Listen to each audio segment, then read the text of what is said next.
Hello people, Fisaya here. Welcome back to my channel. On this channel I talk about faith, lifestyle. I also review books and magazines. Hope you are doing well. Thank you for my new subscribers. Make sure you just keep liking and commenting and also sharing this video. I know a lot of people call me or private chat me and comment. Please comment on the video.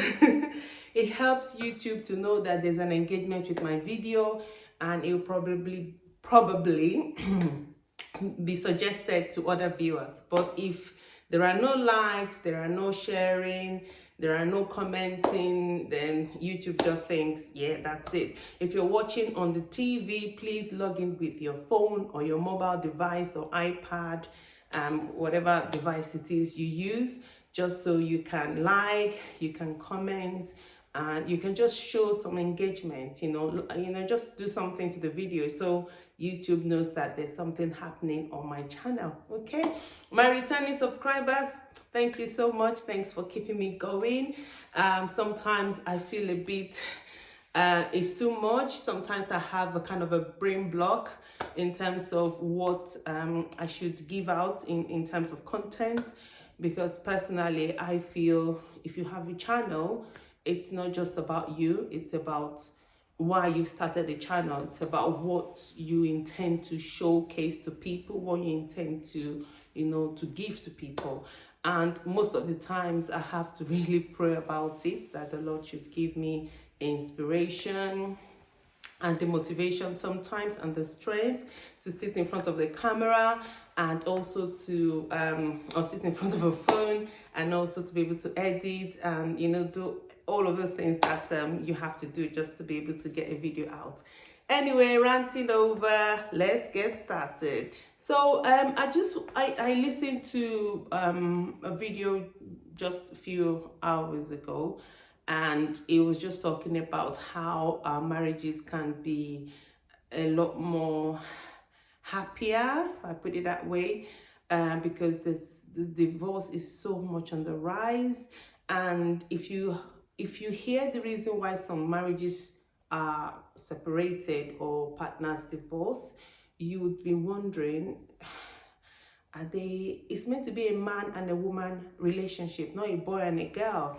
I mean, what I'm trying to say is that it's just so petty, it's so irrelevant, it's so inconsequential. It's not just enough reason. Yes, if there's abuse, you should seek help. Yes, if there is I think abuse is the big one. I don't know if I've missed something else, just put it in the comment section, or something that is not just working, and you just have to seek counsel. You have to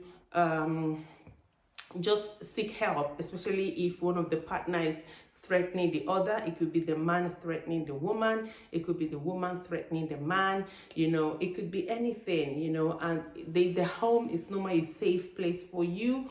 Please seek counsel, seek help. Don't sit down in silence.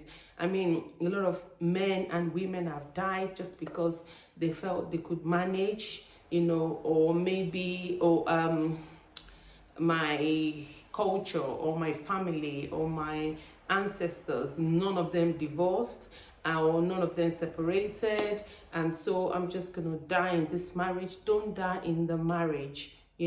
There's a reason why you're alive, and you have to fulfill your purpose. If you die in the marriage, you haven't fulfilled your purpose. Okay, so seek help, seek counsel from people that you trust, that would counsel you in the right way, in the right path. Okay, so but one thing I've learned from what I've watched is kind of a marriage mentor, and one of the things he said is that you need to move your marriage from being an emotional union to an intentional union. Okay, so when you're emotional, remember the feelings you had the first time he got down on one knee and he said, "Would you marry me?" Or maybe he wasn't, he didn't get down on a knee, and he just, said, "Can I see you, please?" And then, sorry, I didn't know how your husband proposed, okay?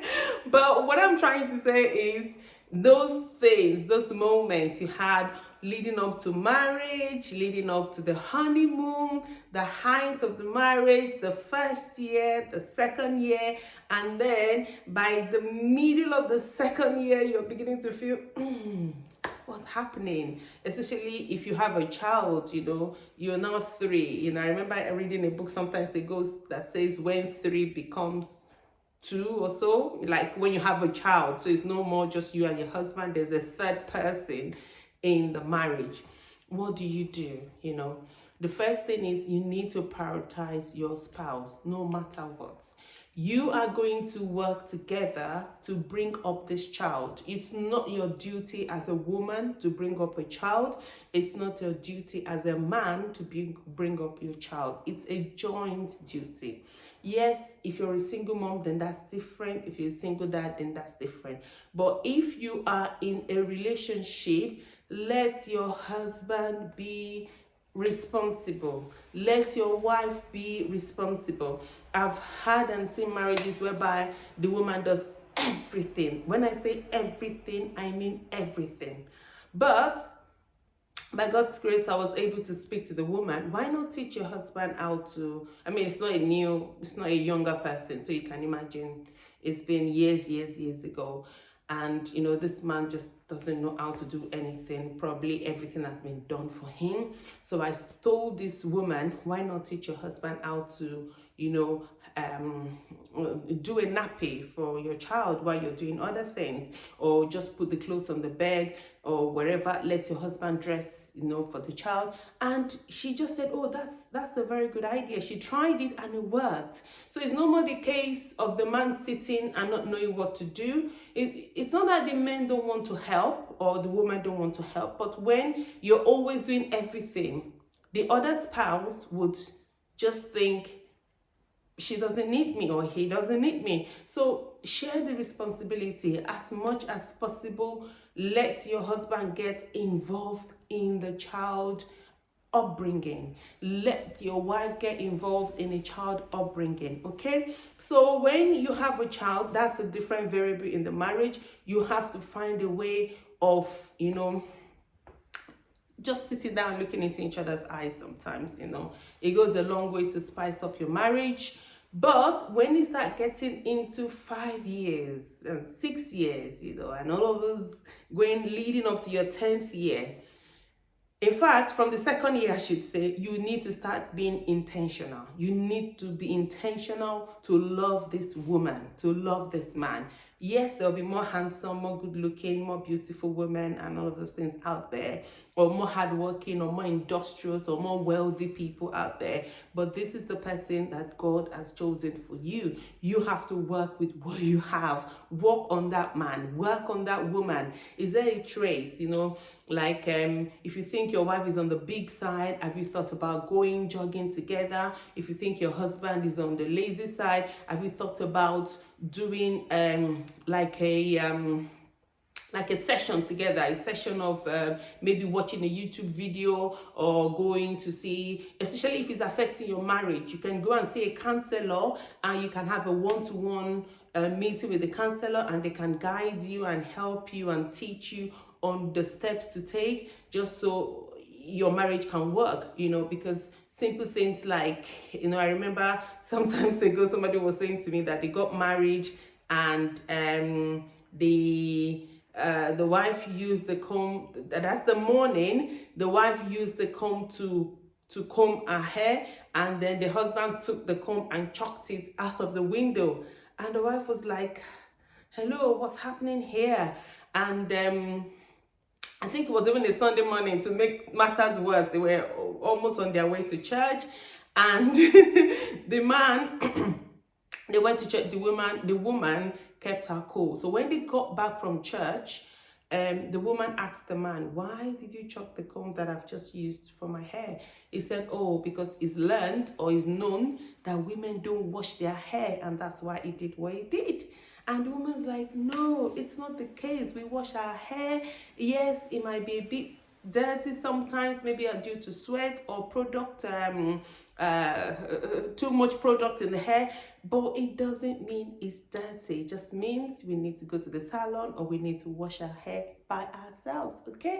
And the man was like, oh, he didn't know. He just thought because women have long hair, they don't take care of it, because men tend to wash their hair every day, and he thinks the women don't wash their hair every day. It's just kind of a petty thing, but obviously that could have ended their marriage. Imagine when the woman said, why did you chop the comb? And the man said, because you don't wash your hair. And the woman's like, what are you talking about? And then it becomes an argument, you know. But the woman kept her cool. I think maybe she prayed about it, and then the right time, she was able to make just talk to the man.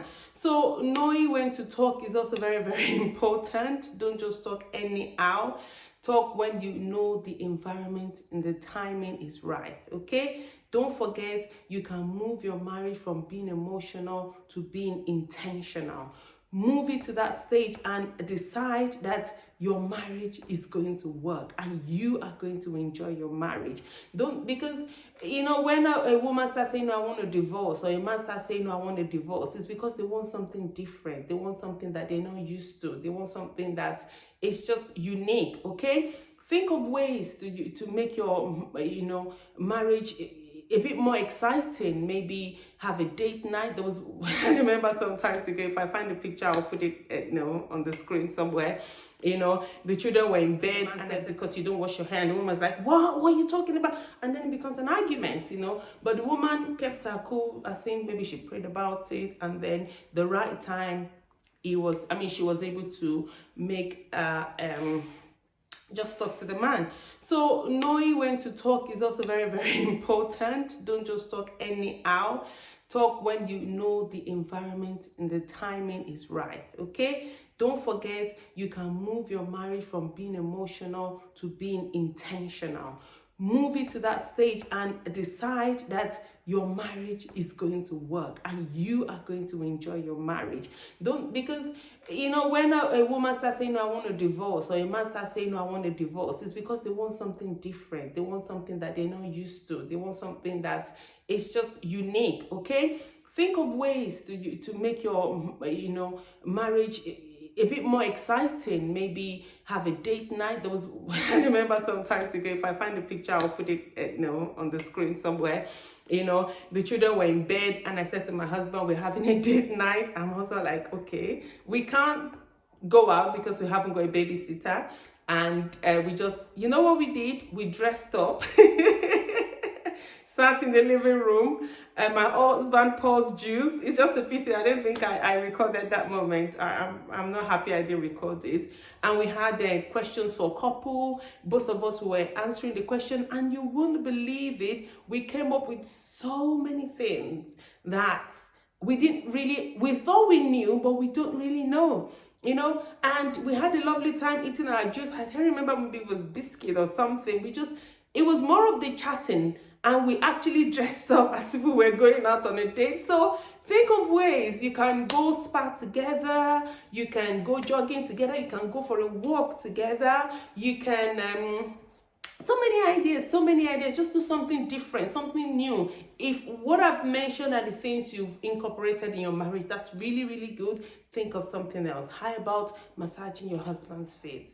How about him massaging your feet? How about you doing like a facial for your husband, like a full facial? I've done it before for my husband. That day he thought I was joking. I was like, right, let's do something. And one of the days too, I sat him down, got the spa bowl, soaked his feet, scrubbed it. The children were, we even joined it, and it was fun eventually. So do something new, do something different. And I believe and I pray that our marriages will stand in Jesus' name. Don't forget, moving it from emotional to being intentional is very, very important to spice up your marriage. So, right, thank you for listening up to this time. Don't forget to comment, like, and subscribe. Till I see you next time.